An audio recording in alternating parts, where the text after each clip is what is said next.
Merci Anas.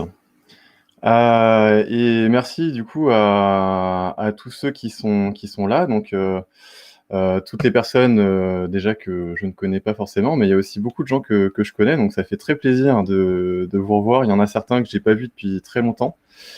Que ce soit des anciens collègues comme Jérôme et Jean-Louis, ou bien des personnes qui ont été à l'école avec moi comme Nicolas. Et donc, il y a même un de mes cousins, Daniel, qui est présent, qui s'est connecté de Madrid. Voilà, et puis donc toutes les personnes d'Equinox, Laurent Bossavit aussi, donc je reparlerai un petit peu de toi, Laurent, j'espère que tu m'en voudras pas pendant cette équinote, mais en même temps, quand on parle de pratique délibérée, forcément, à un moment ou à un autre, désolé, c'est comme ça, on parle de toi. En tout cas, donc ça me fait très plaisir de présenter ce sujet avec vous aujourd'hui. Et donc, quand je dis ce sujet, de quoi je parle exactement? Et donc, mon premier point, c'est qu'est-ce que vous devez attendre et qu'est-ce que vous devez ne pas attendre de cette présentation. Et ça me permettra du coup d'éclaircir un petit peu le programme de cette présentation. Donc, premièrement, c'est un exercice avec lequel je ne suis pas très habitué. Donc, on est un petit peu à cheval, hein, quelque part, entre la technique et la philosophie. Donc, en général, c'est plutôt des sujets duquel je parle autour d'un café ou bien autour d'un verre, après avoir enfilé quelques bières. Donc, bon, ceux qui sont là, en général, savent que c'est ni très structuré, ni très exploitable. Aujourd'hui, c'est différent. Bon, j'ai déjà bu mon café. Puis, c'est pas encore l'heure de la bière. Donc, déjà, c'est quand même une différence. Et j'ai essayé un petit peu de coucher mes différentes idées sur le papier, donc par rapport à cette notion de pratique délibérée et donc des constats moi que j'ai pu faire de mon côté. Donc en fait, moi pendant ces 35 minutes, ce que j'aimerais, c'est donc déjà vous exposer un petit peu, vous partager plutôt mes réflexions de fond sur la pratique délibérée. Donc, on va passer rapidement sur les rappels théoriques, des intérêts théoriques de la pratique délibérée. On va passer donc rapidement de ce que moi, en tout cas, je vois comme limite de la pratique délibérée. Donc, limite dans l'absolu, limite dans le contexte actuel. Et je parlerai donc des limites qui sont, pour certaines, réelles et d'autres qui sont illusoires. En tout cas, selon ma perception des choses.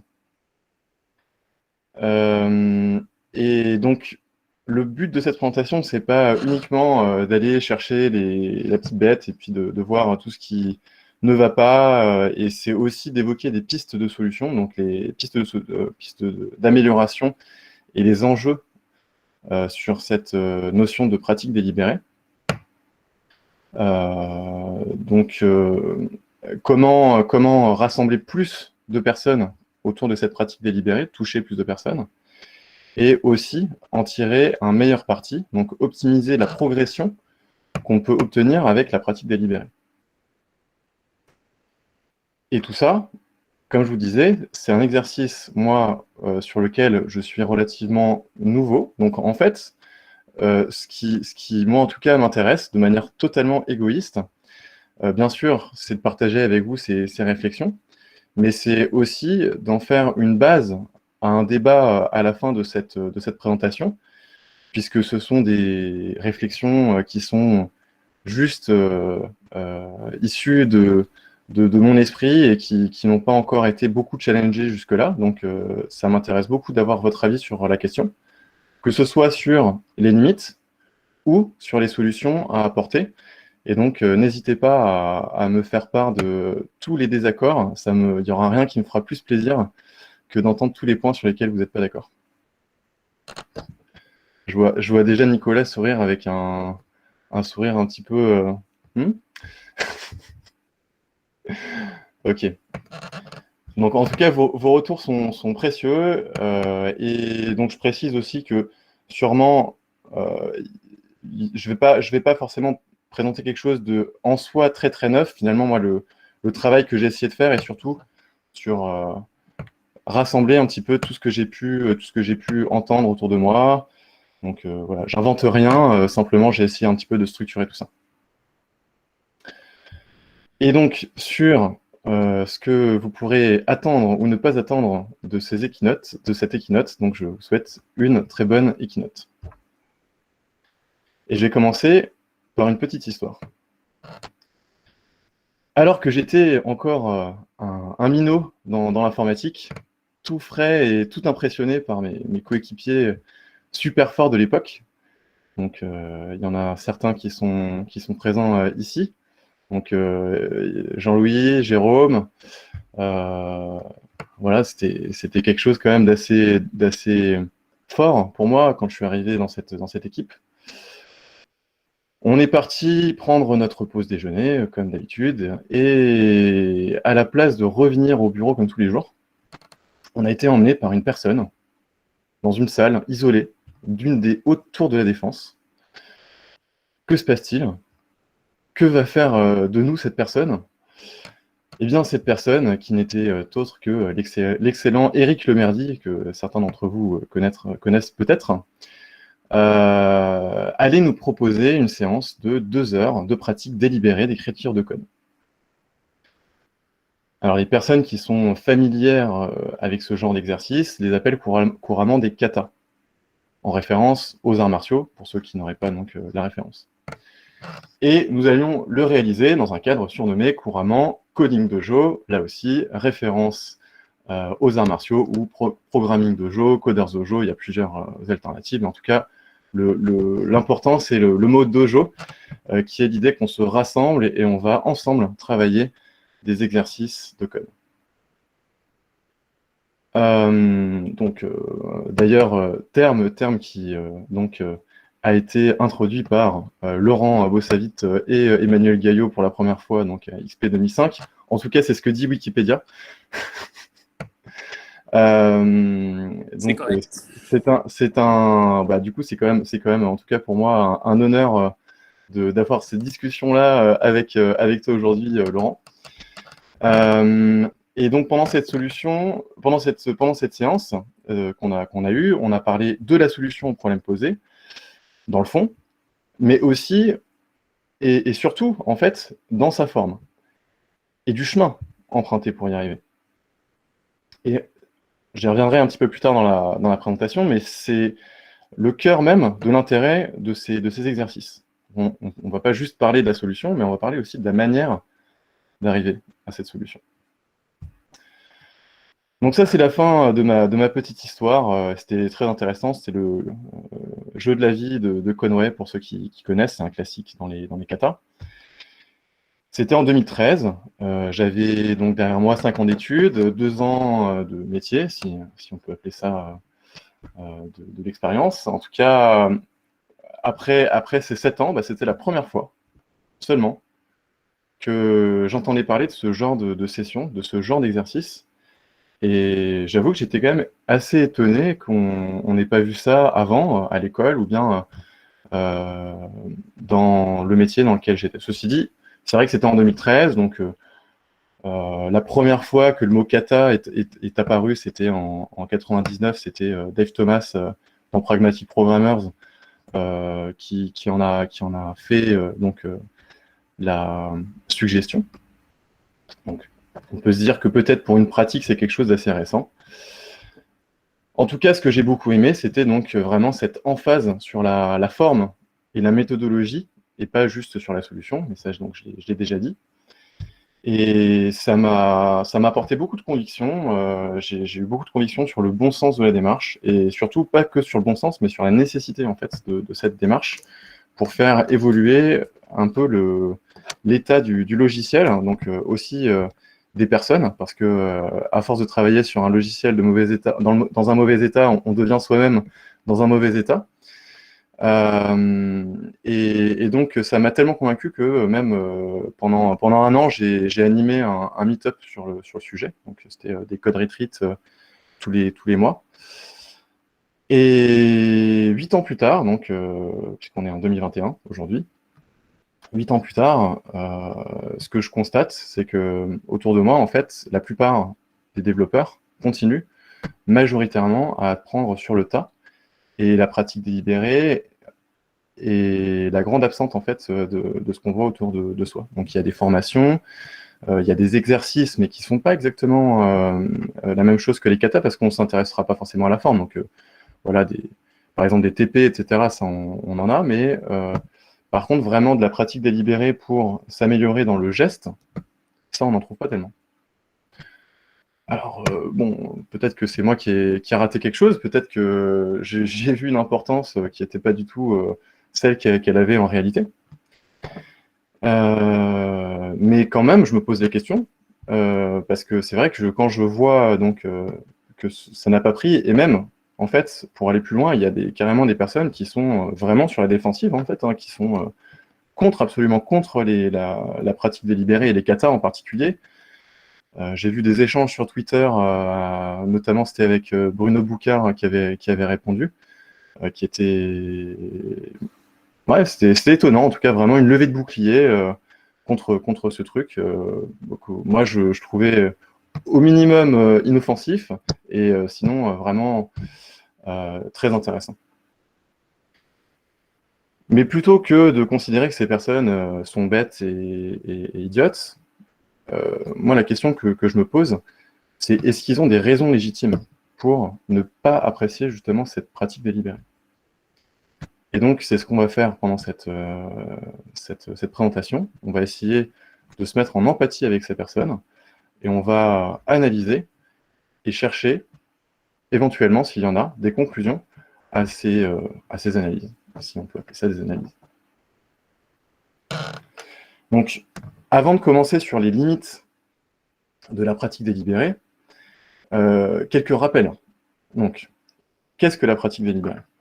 Bon, en fait, pratique délibérée, objectif principal, c'est l'amélioration de compétences dans un champ d'action donné par la mise en œuvre d'actions tirées du même champ de compétences. Autrement dit, je ne vais pas améliorer mes compétences grâce à des choses extérieures, mais par des choses qui sont tirées directement de l'application de ce même pool de compétences. Alors, pourquoi faire ça? Pourquoi faire ça? Donc, deliberate practice, déjà, avant de se demander pourquoi est-ce que ça serait intéressant de faire de la pratique délibérée, j'aimerais juste revenir sur la traduction, puisqu'en fait, deliberate practice, je pense qu'en français, ça serait un petit peu plus naturel de l'appeler pratique intentionnelle. Parce que finalement, c'est vrai que quand on parle de délibéré, en général, on parle par exemple d'un crime, voilà, j'ai fait ça délibérément, mais quand on parle de s'exercer, on parle plutôt d'intention, en fait. Et donc, une fois qu'on a fait ce petit switch dans la traduction, bah, la différence, déjà, la première différence, elle saute aux yeux. La différence, c'est l'intention. On décide qu'est-ce qu'on travaille, et on décide quand est-ce qu'on travaille. Ça permet aussi de la répétition de manière intensive. Tout ça, en fait, en travaillant, en progressant sur le tas, c'est vrai, on peut progresser sur le tas, mais on ne décide pas sur quoi, ni quand. Et la répétition, qui est un outil absolument, peut-être pas indispensable, mais en tout cas vraiment très fort dans l'acquisition de nouvelles compétences, elle est aussi rendue plus difficile. Alors, on verra qu'il y a quand même certaines disciplines dans lesquelles les gens ont trouvé des manières de faire de la répétition, même si on n'est pas sur la vraie pratique intentionnelle. Donc, ça, c'est les promesses théoriques de la pratique délibérée. Donc, c'est une progression bien plus forte et bien plus rapide, et voire même carrément d'acquérir des compétences qu'on n'aurait jamais acquises sinon, parce qu'il aurait fallu beaucoup trop de répétitions pour que ça puisse à un moment donner quelque chose. Et donc, ça, c'est la théorie. Quelles sont les limites de la pratique intentionnelle? Vous m'en voudrez pas, maintenant je dirais pratique intentionnelle. Alors, les limites, donc il y a les vraies limites, mais moi je voudrais déjà, avant de s'intéresser aux vraies limites, qu'on s'intéresse aux limites qui sont celles dont on parle beaucoup, mais qui sont, en tout cas, à mon sens, et peut-être que vous ne serez pas d'accord, et ça sera très intéressant, que je considère comme illusoires. Donc, ce qu'on reproche, mais en tout cas ce que j'ai pu voir qu'on reprochait à la pratique intentionnelle, c'est déjà un décalage avec la réalité euh, potentiel et même quasiment, je dirais, peut-être vu comme inévitable. Donc, un décalage avec la réalité qui fait que finalement on s'entraîne beaucoup, on passe du temps, et à la fin, bah, ça ne nous sert à rien. Voire même, peut-être, ça serait contre-productif parce que ça nous polluerait en fait un petit peu l'esprit, et que quand on se remet sur le travail dans le monde réel, bah, en fait, on est moins efficace qu'avant. Alors, est-ce que c'est vrai ou est-ce que c'est faux? Je ne vais pas faire un sondage, hein, si ça vous va, je préférerais qu'on fasse peut-être la session de débat, vraiment, qu'on lui laisse toute la place à la fin, donc notez vos questions, vos remarques, tous les trucs sur lesquels vous n'êtes absolument pas d'accord, et on se garde du temps à la fin pour ça. Alors moi, à mes yeux, c'est complètement faux, en tout cas par nature. C'est-à-dire, après, on peut avoir des exercices qui sont en décalage, mais non seulement c'est pas une obligation que ça soit en décalage, et même plus que ça, c'est-à-dire que je pense que effectivement, c'est l'histoire nous montre que c'est une des seules manières de vraiment progresser. Pourquoi je parle d'histoire? Parce que les disciplines qu'on connaît, qui ont traversé les siècles, l'art, la cuisine, performance physique, le combat, les sciences, toutes ces disciplines, à un moment ou à un autre, contiennent de la pratique intentionnelle. Et pourtant, toutes ces disciplines, il n'y a pas plus ancré dans la réalité. Si on parle de l'art, c'est beau ou c'est pas beau. Enfin, je veux dire, moi, je peux m'exercer bon, remarquez, peut-être on peut être sensible ou pas à certaines choses, mais ce que je veux dire, c'est qu'en tout cas, le geste en soi qui a été utilisé pour sculpter une statue, on s'en fiche pas mal. À la fin, ce qui compte, c'est le réel, c'est ce qu'on obtient concrètement. La cuisine, pareil, pas plus. Laurent, d'ailleurs, tu nous en avais parlé la dernière fois de la cuisine aussi. Alors, du coup, qui est un petit peu subtil par rapport à la pratique intentionnelle, mais j'y reviendrai un peu plus tard. Bon, etc. De toute façon, tout ça pour dire que moi, à mon sens, cet argument, il ne peut pas tenir parce que il y a d'autres disciplines qui prouvent l'inverse. En tout cas, c'est quelque chose qui fonctionne et c'est quelque chose qui a fait ses preuves. De mon point de vue aussi, donc, et ça, c'est pas une attaque, hein, ce que je vais dire. Donc, je ne sais pas s'il y a des personnes aussi qui nous ont rejoints parce qu'ils pensent justement qu'il y a des vraies limites à la pratique intentionnelle.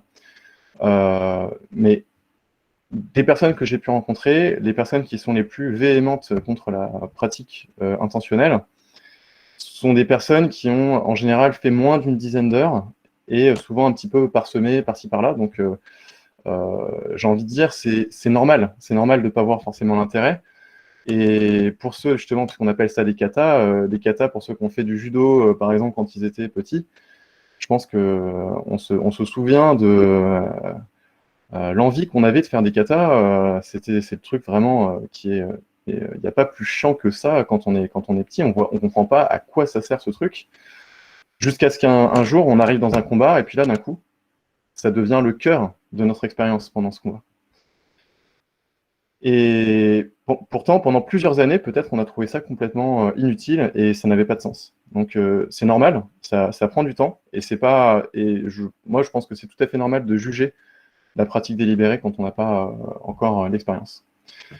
Et en plus de ça, comme je vous ai dit au départ, moi, un des buts de cette présentation, c'est pas de dire ah ils sont nuls, ces mecs qui n'aiment pas la pratique délibérée, parce que justement, le but, c'est plutôt de se mettre en empathie pour avancer et essayer de trouver d'où vient la gêne de fond. Et ce que je veux dire, en fait, à travers ce chapitre, c'est que pour moi, c'est important pour trouver les vraies limites, aussi de trouver les fausses. Donc ça, pour moi, c'est pas une vraie limite. Y a-t-il donc d'autres limites? Alors, avant d'arriver sur les vraies limites, pour moi, je voudrais préciser qu'il y a deux types de limites. Donc, il y a les limites par nature, donc celles qui sont absolues, et il y a les limites dans un certain contexte. Donc, par exemple, je ne pourrai jamais aller au-dessus de la vitesse de la lumière, en tout cas de ce qu'on sait aujourd'hui. Mais dans le contexte quotidien, normalement, je ne dépasserai jamais 130 km/h. Donc ma limite, elle est beaucoup plus forte, normalement. Donc, les limites qui sont, pour moi, les plus...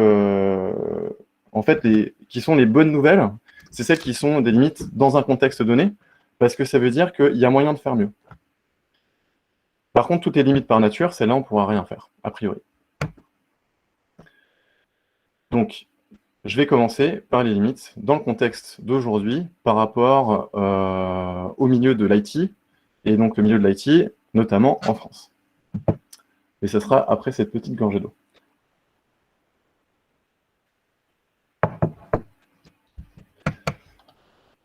Quelles sont les limites aujourd'hui? Mais pas seulement les limites, mais aussi les obstacles qui sont la cause de ces limites. Donc déjà, quand on parle de contexte, c'est pas seulement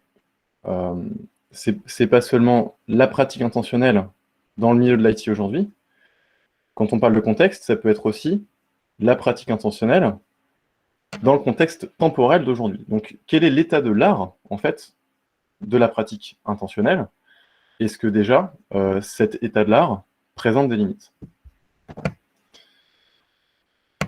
Je pense que on peut revenir un petit peu sur les katas. Donc, les katas, c'est donc l'enseignement de référence pour les arts martiaux. Et d'ailleurs, même dans les sports de compétition, on trouve toujours des choses qui ressemblent donc au kata.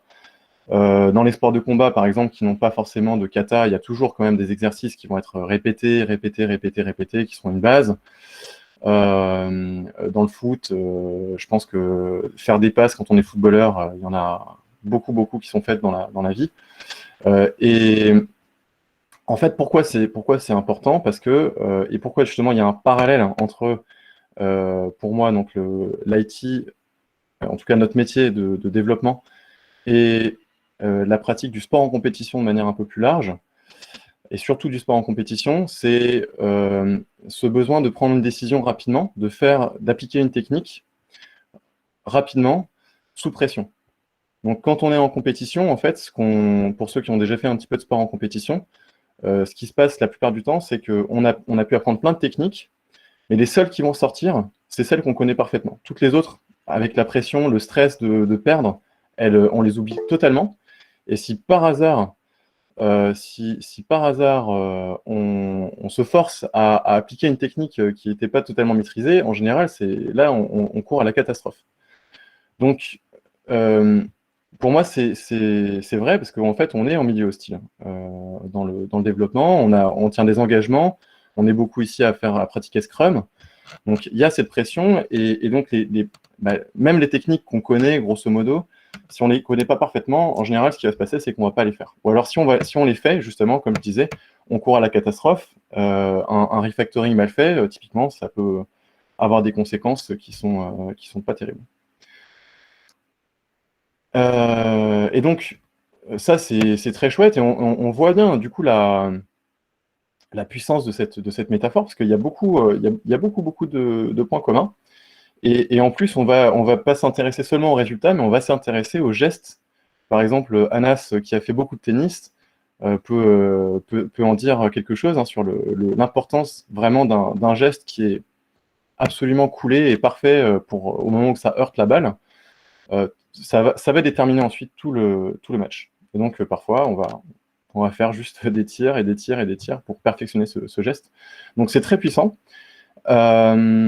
Mais ça a aussi des limites, cette métaphore. Donc, c'est la première limite qu'on va évoquer aujourd'hui. Si on revient aux arts martiaux, qu'on reprend les katas, quelles sont les caractéristiques d'un kata? En général, un kata, c'est enseigné par un maître. Donc, quand je dis un maître, c'est pas juste quelqu'un qui nous donne des leçons, Quand on dit le maître, c'est vraiment la figure du maître, quelqu'un qui maîtrise parfaitement toutes les techniques et qui, lui, après avoir pratiqué tous ces katas, a compris l'intérêt. Il pourra peut-être pas expliquer directement, oui, si tu fais ça de cette manière, etc., ça va avoir tel effet. Par contre, lui, il a cette vision d'ensemble, il a cette sagesse. Donc, dans les arts martiaux, les katas sont enseignés par un maître. Dans les arts martiaux, dans les katas, on n'expose pas de problème. On expose juste une solution. Dans les arts martiaux, la répétition du kata est censée nous faciliter l'acquisition de principes et de bons réflexes en milieu hostile. Factuellement, le kata est effectivement répété jusqu'à être appris par cœur. Et enfin, donc, les exercices qui sont enseignés dans une suite logique de manière exhaustive pour chaque école. Donc pour ceux qui ont déjà fait un petit peu de pratique intentionnelle, je pense que vous avez déjà vu des différences par rapport à ce qu'on fait dans le milieu du code. Donc, dans le code, c'est pas enseigné par un maître. En général, c'est découvert par un groupe, souvent composé de débutants, plus peut-être une ou deux personnes qui ont quelques notions supplémentaires. On expose un problème, par contre, la solution, on n'est pas trop solide dessus. Lorsque la solution existe, donc par exemple sur Internet, on peut trouver des solutions. Si on a de la chance, elle est bonne. Par contre, ce qui est quasiment garanti, c'est que tout le déroulement, c'est-à-dire toute la partie intéressante en fait de l'exercice, tout le déroulement qui nous permet d'arriver à la solution, il n'est pas là. La répétition du kata, effectivement, c'est un des arguments. On va pouvoir répéter ce kata pour acquérir de meilleurs principes et des meilleurs réflexes en milieu hostile. Mais dans les faits, le kata est généralement fait une fois en coding dojo, puis après, on l'oublie totalement. Les exercices de code aussi sont en perpétuel mouvement. Donc il existe une multitude d'endroits où les chercher, et on ne sait pas trop par où commencer. Donc la réalité est un peu plus complexe que ce que la métaphore laisse entendre, et donc je refais donc un résumé des différences. Donc il n'y a pas de maître, peu de solutions, et en tout cas au minimum pas assez guidées, pas ou peu de répétitions, et des exercices pas forcément faciles à trouver. En tout cas, on ne sait pas par où commencer. La question, c'est est-ce que ces différences sont un vrai problème ou est-ce qu'on peut vivre avec? Donc, est-ce qu'il faut vivre avec ces différences et du coup trouver comment les contourner? Ou est-ce qu'il faut essayer de les gommer, ces différences? Donc, la première différence, c'était la figure du maître. Donc, le maître, qu'est-ce qu'un maître? Donc, c'est quelqu'un qui maîtrise en tout point, ce qu'on peut même suivre aveuglément.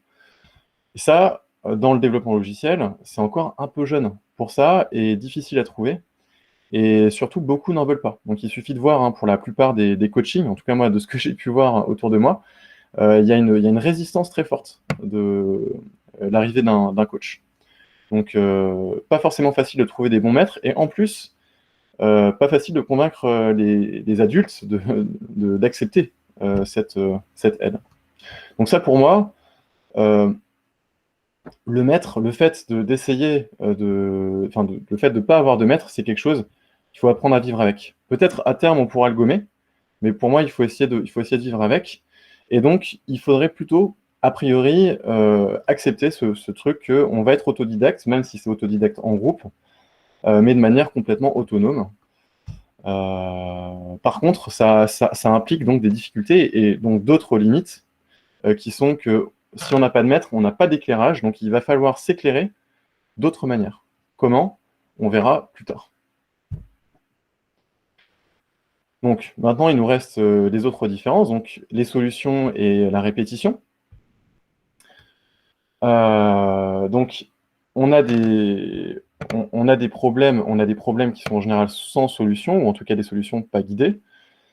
Est-ce que malgré tout, il est possible d'avoir une valeur ajoutée? Oui, je pense qu'il est possible d'avoir de la valeur ajoutée, mais pour plus de valeur ajoutée, ce qui manque aujourd'hui beaucoup, et donc ça va être un des points d'attention, c'est l'intention. Et donc quand je commence un exercice, qu'est-ce que je cherche à faire? J'y reviendrai un peu plus tard. Donc, en général, en tout cas, moi, j'ai vu pas mal de cas où c'était mal expliqué ou mal compris.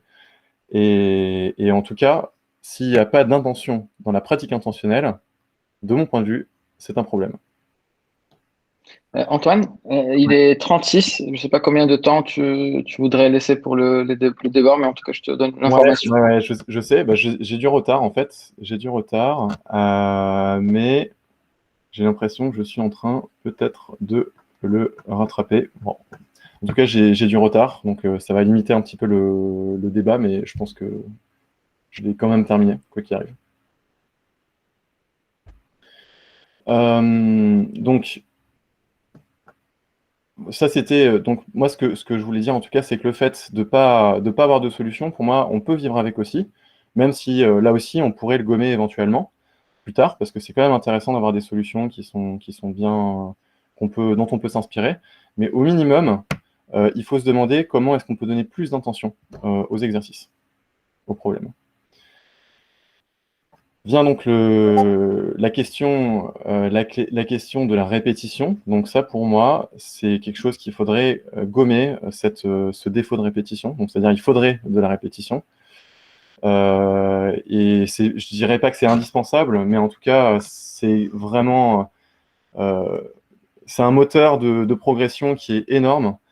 Et je pense qu'il y a quelque chose à faire pour qu'on ait plus de répétitions d'un même exercice dans la pratique intentionnelle. C'est quelque chose, en tout cas, qui, à mon avis, fait perdre beaucoup de valeur à l'exercice. Et enfin, donc, vient la dernière différence avec les katas. C'est donc le fait qu'il est difficile de savoir par où commencer quand on se lance dans la pratique intentionnelle.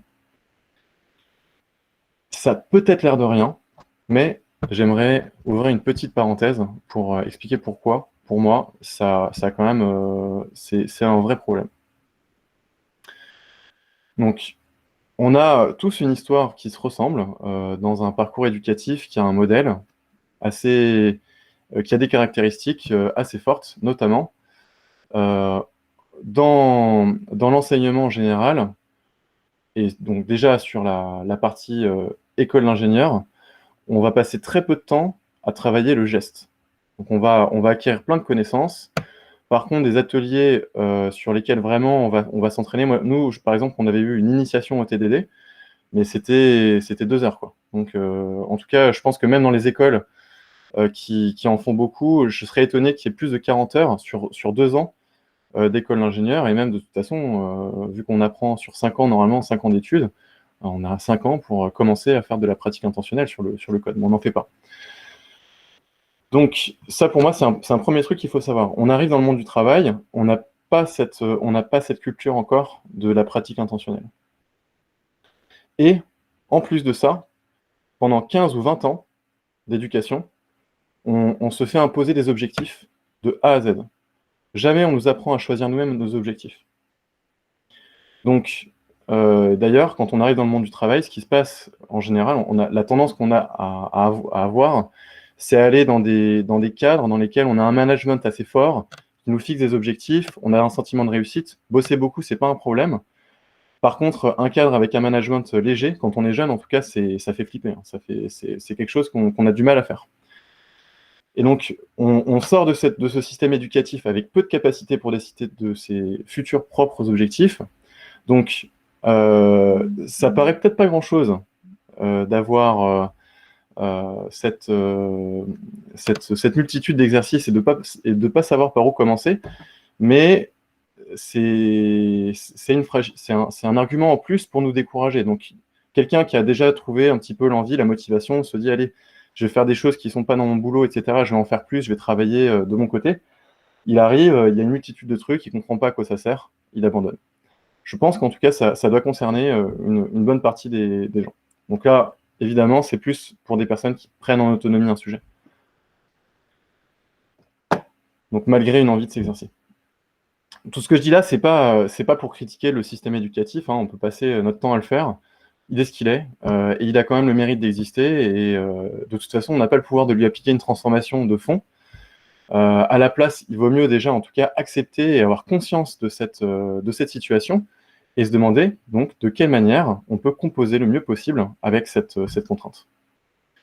Mais en tout cas, ce qui est sûr, c'est que pour moi, après être passé sur le système éducatif, il faut pallier à ce manque de guidage pour trouver des exercices pour commencer à travailler les gestes. Donc ça, pour moi, c'est quelque chose à gommer comme différence. Voilà, après, il y a d'autres raisons en vrac, mais là, je vais faire ça très vite. Il y a aussi évidemment des limites à la pratique délibérée qui sont psychologiques, donc frustration, ego, peur du changement, sentiment de menace, la flemme, hein, tout simplement, la bande passante, la non-connaissance de son ignorance. Donc, voilà, moi, ce que je fais, ça me suffit. Je fais des merges très longs, ça me prend une semaine de faire des merges à chaque fois. Je livre deux évolutions tous les 6 mois. Mais bon, on a toujours fait comme ça, et finalement, personne s'en plaint. Donc, franchement, je vois pas pourquoi on vient remuer les choses comme ça. Et a priori, si personne s'en plaint, c'est que je fais bien les choses. Donc, je crois que je fais bien les choses parce que je ne sais pas ce qui existe à côté. Sachant que souvent, en plus, c'est pas très épanouissant de continuer à travailler dans ce contexte. Donc, c'est aussi ignorer finalement un milieu dans lequel on pourrait être plus heureux, peut-être. Mais bon, après, ça, c'est une hypothèse, c'est difficile de savoir.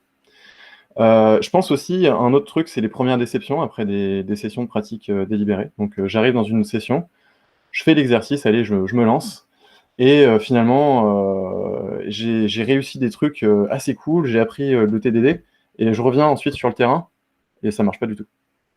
Donc ça peut être une grosse déception, et là aussi, ça peut créer de la frustration, ça peut créer des personnes qui vont être sur la défensive par rapport à ça.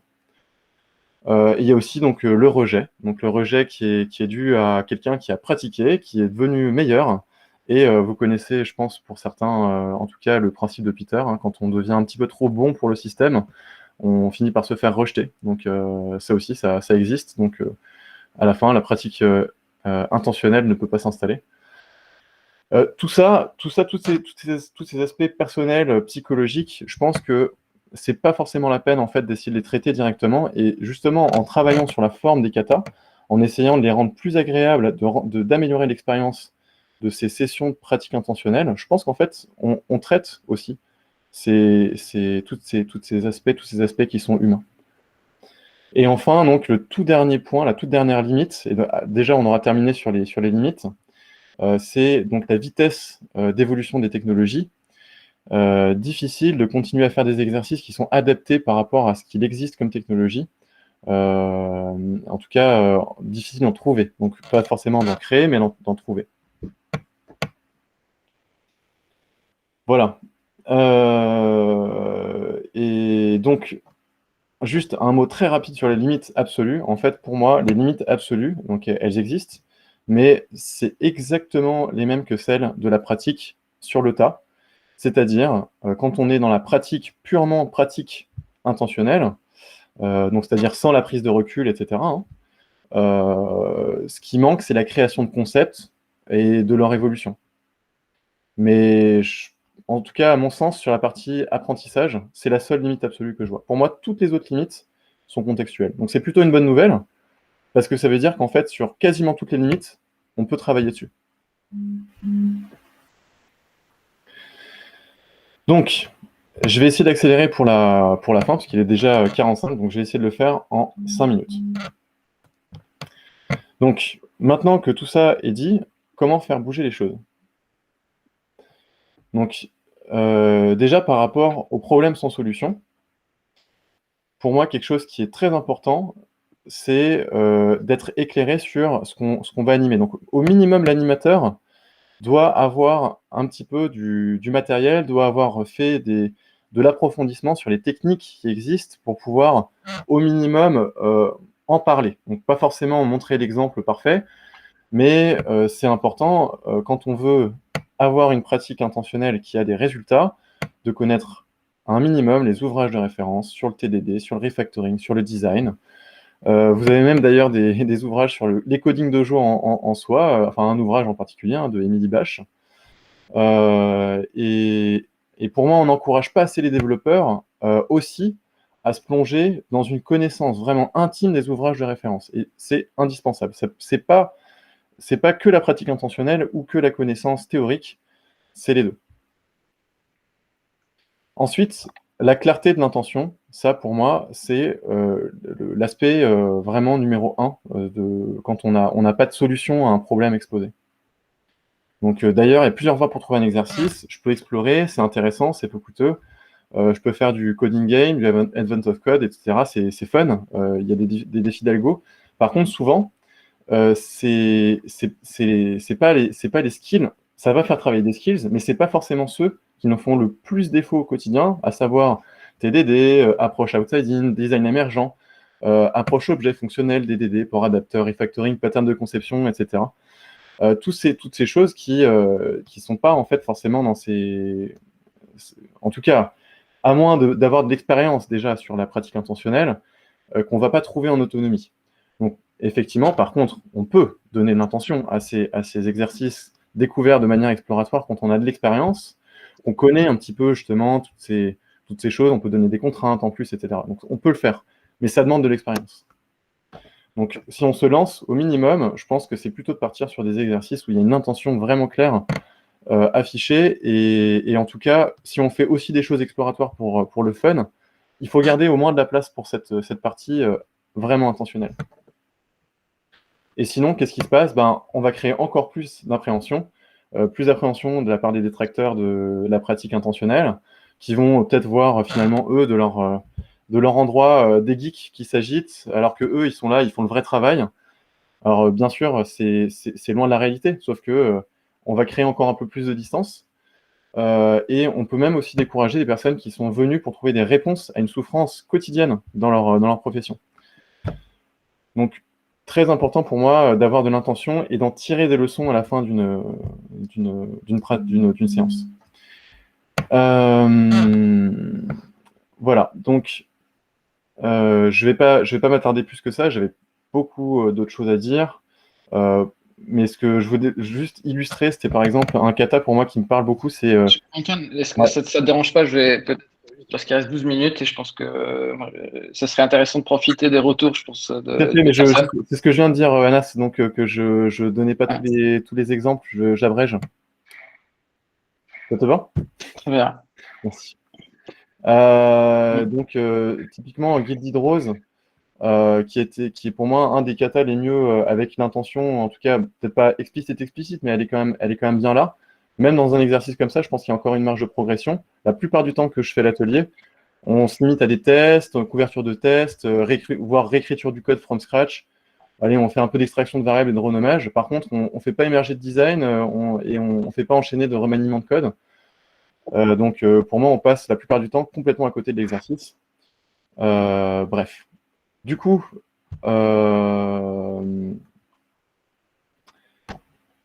j'avais encore pas mal de choses à dire. Je vais les abréger juste pour dire en tout cas que donc il y a des plateformes qui permettent de trouver des exercices. C'était sur le dernier problème. Pour moi, donc ils ont tous des défauts. Du coup, j'y reviendrai si ça vous intéresse. Donc ça mériterait en fait de créer peut-être une plateforme alternative. Donc c'est une des solutions que je propose ici, en plus de l'intention. Donc du coup, en résumé, les choses qui sont faisables à court terme pour toutes les personnes qui animent, je pense que c'est déjà mettre plus d'intention, essayer de mettre ça, je pense que c'est quelque chose de faisable immédiatement. Deuxième chose, je pense que créer peut-être une plateforme pour avoir des katas qui ont donc peut-être plus de solutions, plus de détails dans le mouvement, etc.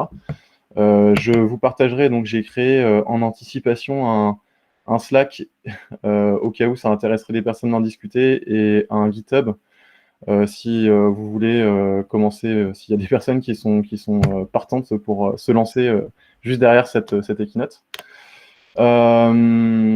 Et donc, voilà, je termine ça avec plein de choses que j'avais encore envie de vous dire, mais je pense que j'ai dit l'essentiel. Donc, je m'arrête ici. Je m'excuse pour le retard. Ceci dit, je voulais terminer à 13h45, donc bon, ça me laisse 10 minutes pour échanger, voire un peu plus pour ceux qui peuvent déborder un petit peu.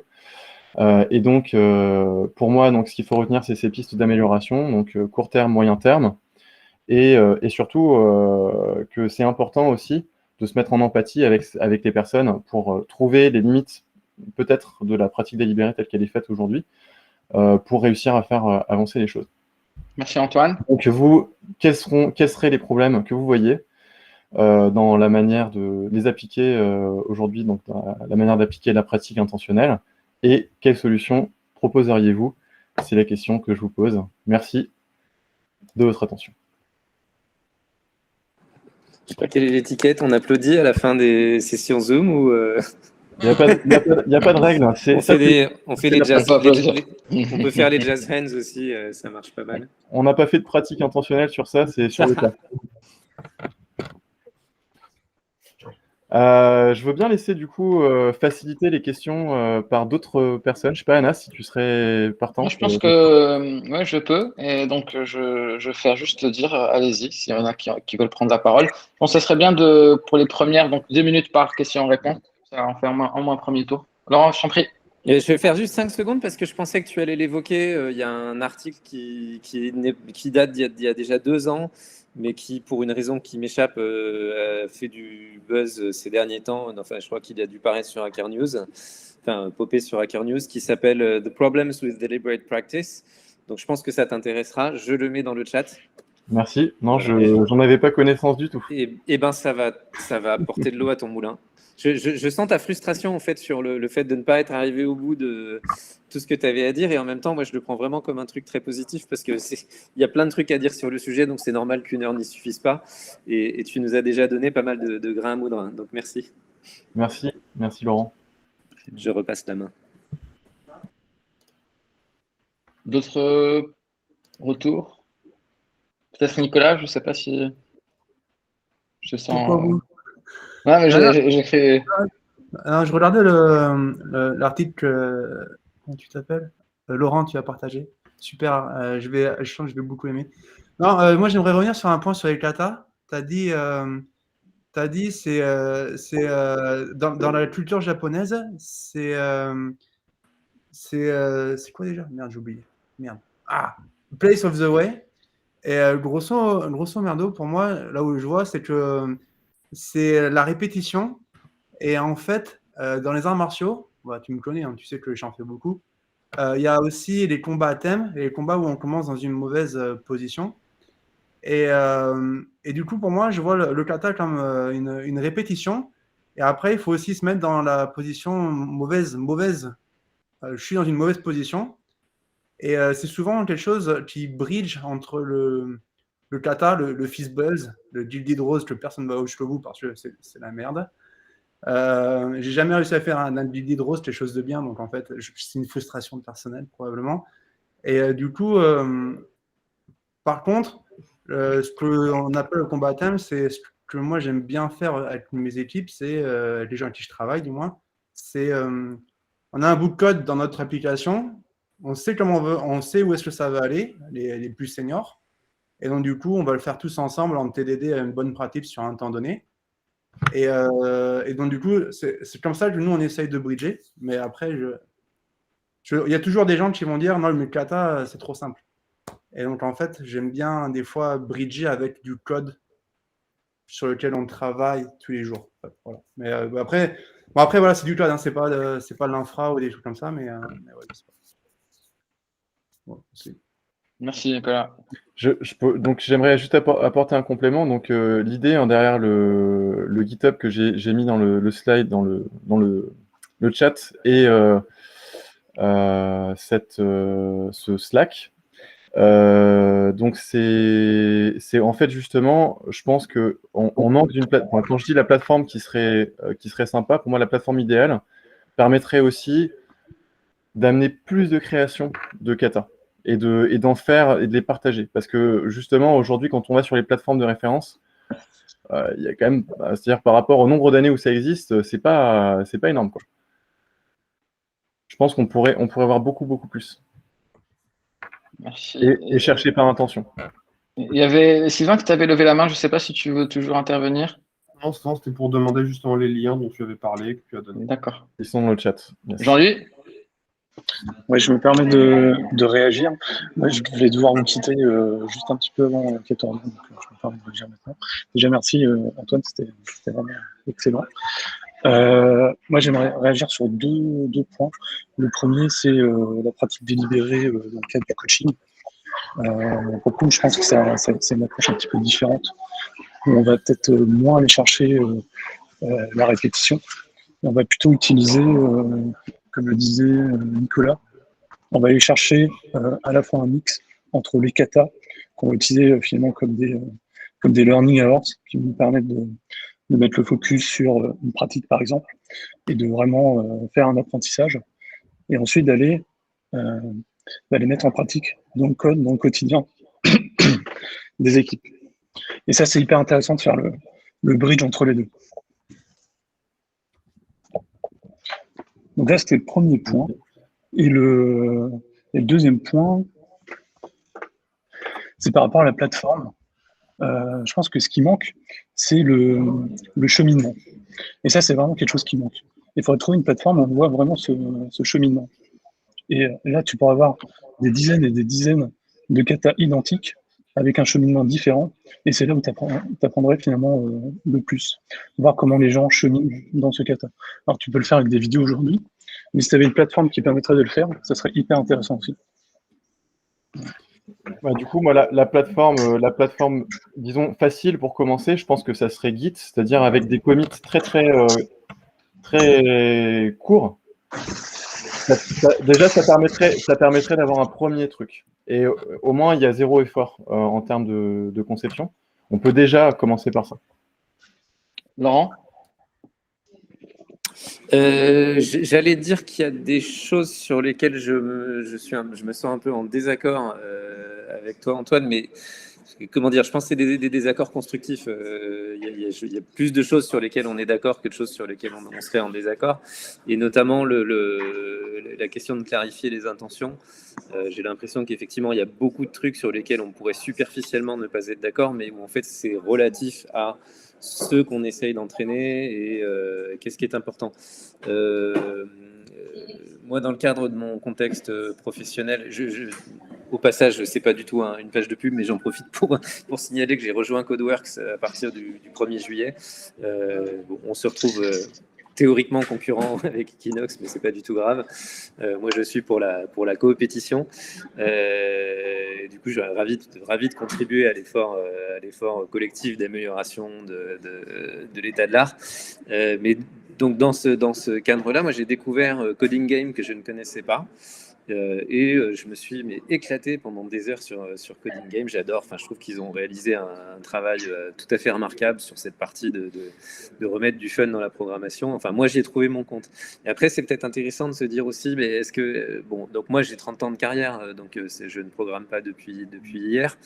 Est-ce que le fait que moi j'y trouve mon compte, à contrario, peut-être que quelqu'un qui est vraiment complètement novice va pas du tout s'y retrouver malgré tout le côté ludique, etc. Ça, c'est j'ai pas de religion sur ces questions. Je pense que c'est vraiment des choses qu'il faudrait investiguer. J'ai deux, trois intuitions, comment dire, dont je pourrais envisager de me débarrasser, qui sont falsifiables, mais quand même plutôt bien ancrées par ces 30 ans d'expérience, notamment le fait que on ne peut pas construire sur une fondation instable, on ne peut pas construire du fort sur du faible, et on ne peut pas construire des skills d'un niveau d'abstraction élevé si les fondamentaux sont pas là. Et donc, par exemple, peut-être qu'une critique qu'on peut adresser à beaucoup de katas, c'est qu'ils sont le fait de personnes qui sont bien avancées dans leur parcours d'apprentissage, qui ont déjà une certaine maîtrise, et qu'il y a une méconnaissance des besoins des personnes qui sont vraiment très, très, très novices. Mais ça, je vous en avais parlé quand on s'était vu déjà une première fois pour échanger là-dessus. Moi, j'avais énormément appris et je m'étais débarrassé d'un certain nombre de notions en intervenant en accompagnement, en mentoring auprès de gens très très novices. Et ça continue à me trotter dans la tête que on fait des katas sur des trucs, par exemple le jeu de la vie, qui sont loin d'être des triviaux. On gagnerait en fait à faire des katas sur un truc aussi con que trouver la valeur maximum dans une liste, par exemple. Enfin, je propose ça, je pose ça là. Moi, j'ai commencé de mon côté un travail de réflexion sur qu'est-ce qui conditionne la difficulté d'un exercice de programmation. question qui est loin d'être simple en fait. Voilà, donc voilà, je voulais poser quelques pistes et du coup, voilà, pour dire qu'il y a des choses sur lesquelles, en t'entendant en parler, Antoine, je me dis mais non, mais tu vois, c'est pas un non pour dire que le sujet, c'est pas un non qui veut dire que je m'intéresse pas à ce que tu dis, au contraire, c'est un non qui vient d'un endroit où j'ai envie de réagir et j'ai envie d'attaquer un débat. Merci beaucoup, merci à tous. Moi, je dois vous quitter, mais vous pouvez continuer sans moi. Merci encore, merci Laurent, merci Nicolas, merci à tous ceux qui étaient présents. Et je vous dis à la prochaine Keynote. Bye. Salut Anas. Jonas. Salut. Bye.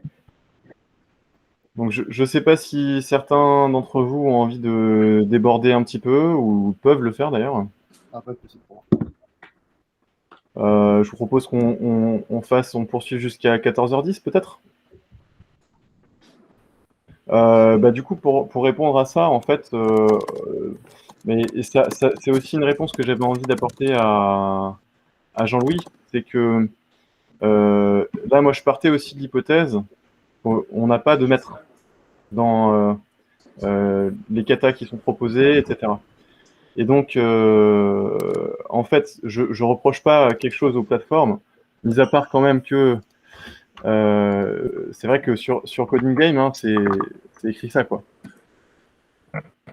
Et maintenant, libérez votre âme de hacker et commencez à coder. C'est vrai que ça me rassure pas des masses. Ouais.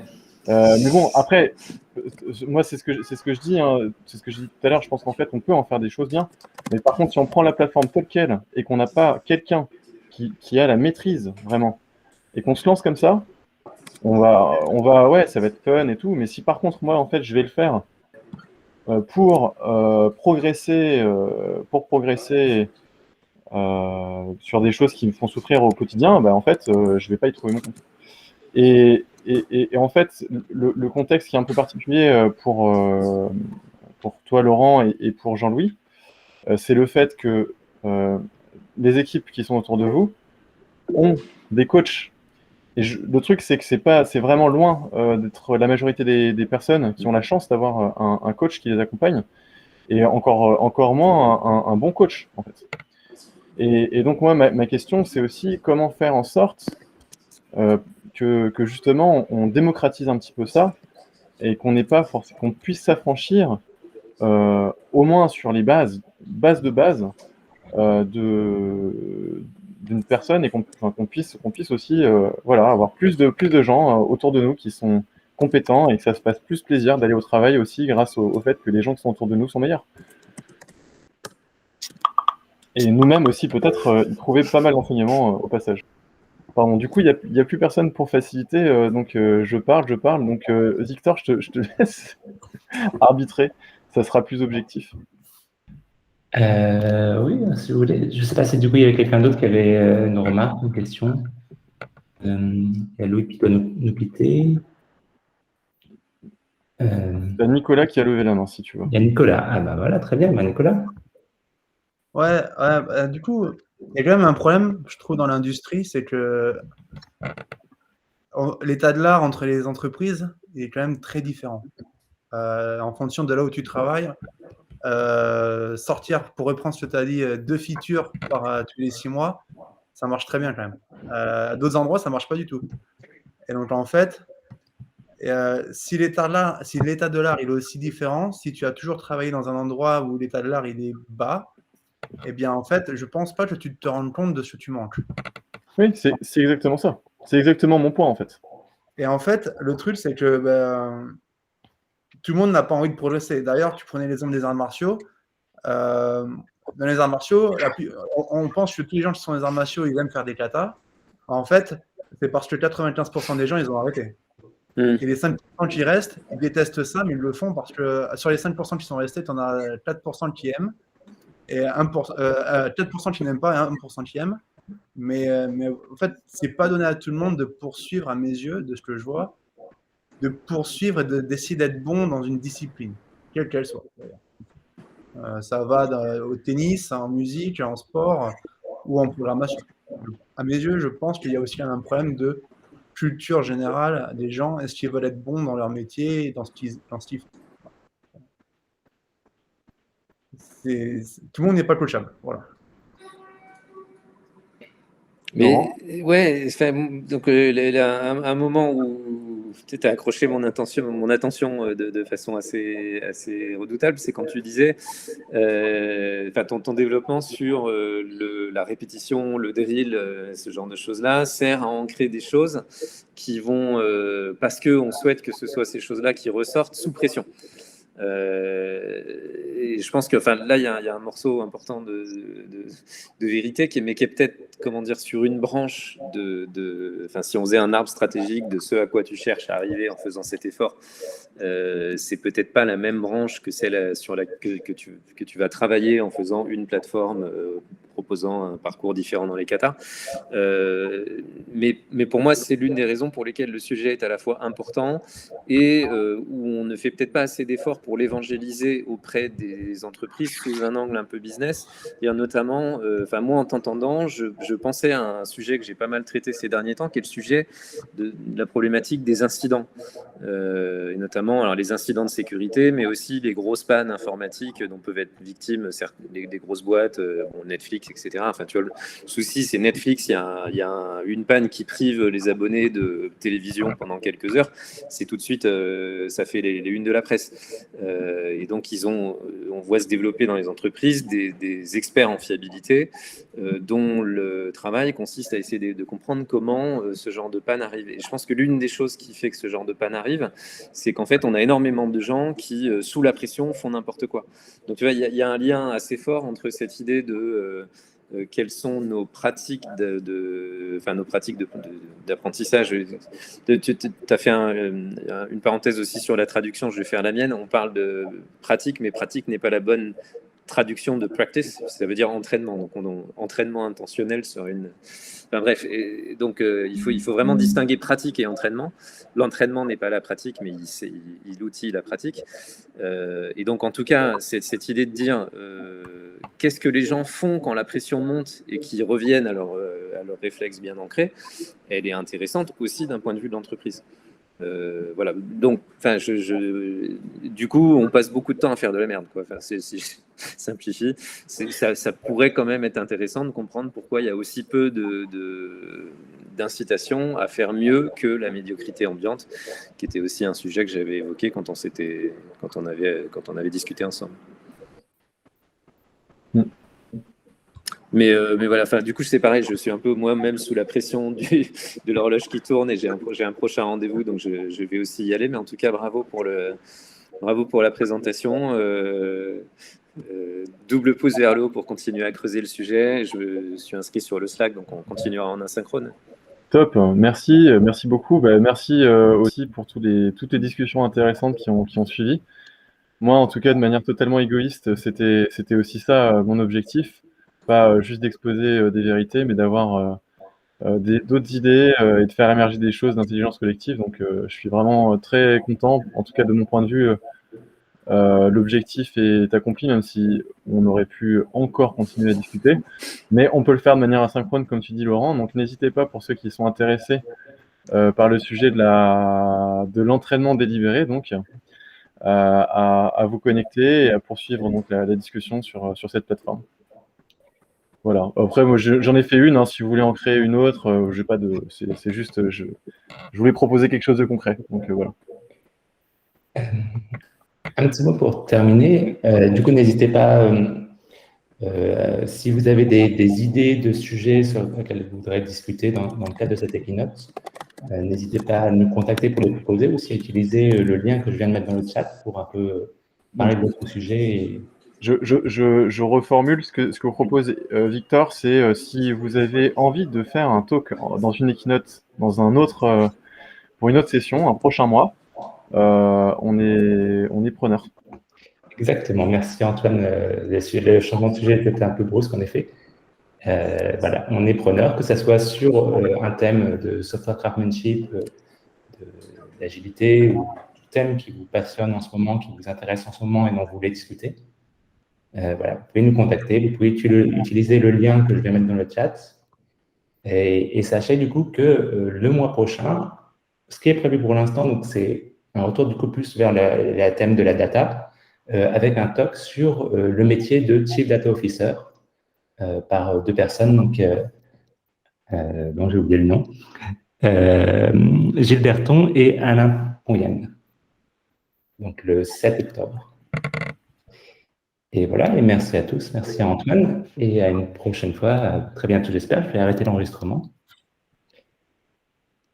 Merci. See you. Merci à tous. Merci.